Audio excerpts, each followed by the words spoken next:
how much should physical attraction factor into discernment for marriage? Well, I think it needs to be there. I think you need to be attracted to your spouse. And some people will say, hey, we live in this part of the world where marriages are arranged and we actually have more lasting marriages than you guys do over there in America. I think there could be some truth to that in the fact that they're choosing based on like your family is like our family. We have the same goals and we think you would be a good partner for that person.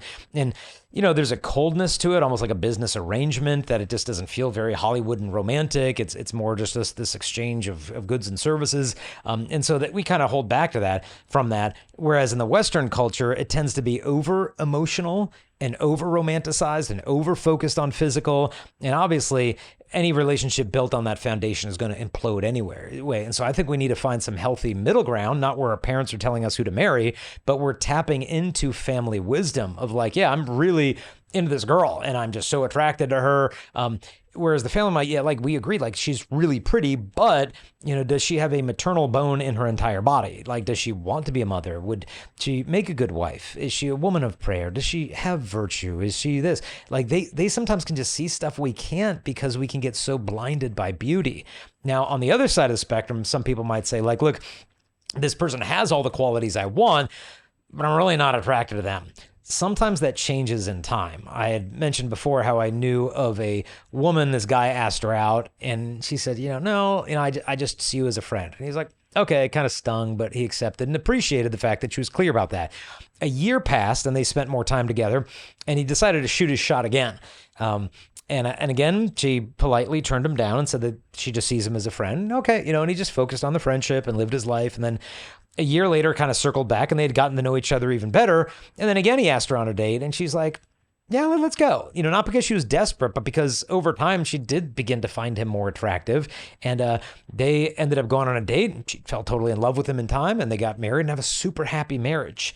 Now, was it the guy, number one, that she was expecting? Like, I have all these expectations of what I want him to look like and this guy fits it.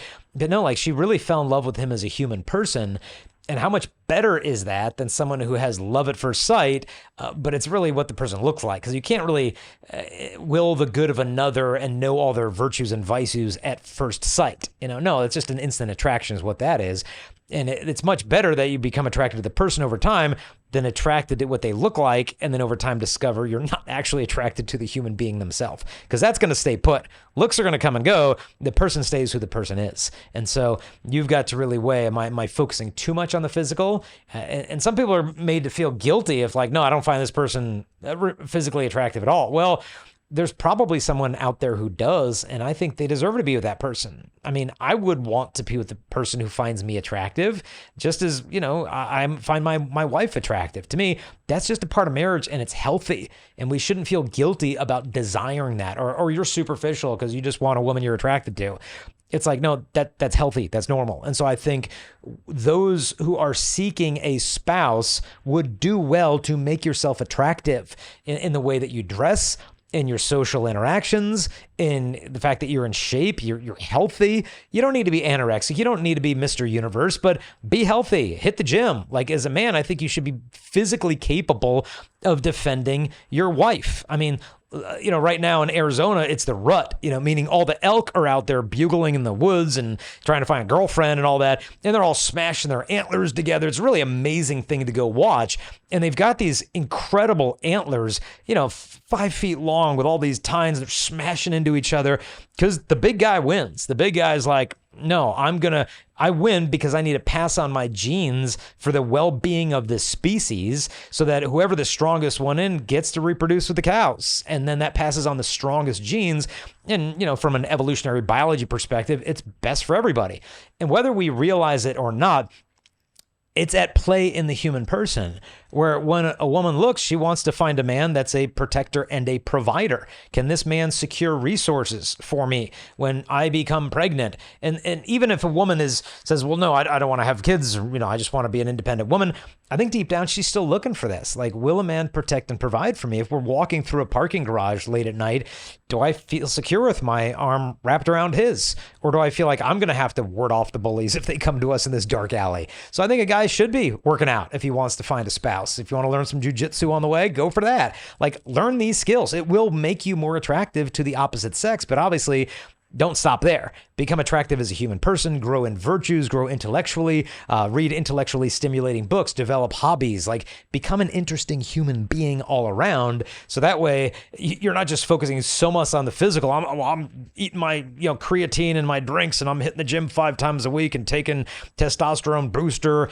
Yeah, but like, dude, you can't hold a conversation for 30 seconds without making her fall asleep. Like, try to become attractive as a human being across the board. And I think you're going to immediately up your chances of finding a person and beginning your vocation with them. And so take that stuff seriously. Becoming intellectually attractive, spiritually attractive, physically attractive, emotionally, socially. Work on this stuff. All of it you can work on. And don't overwhelm and become super scrupulous if you're not Miss America.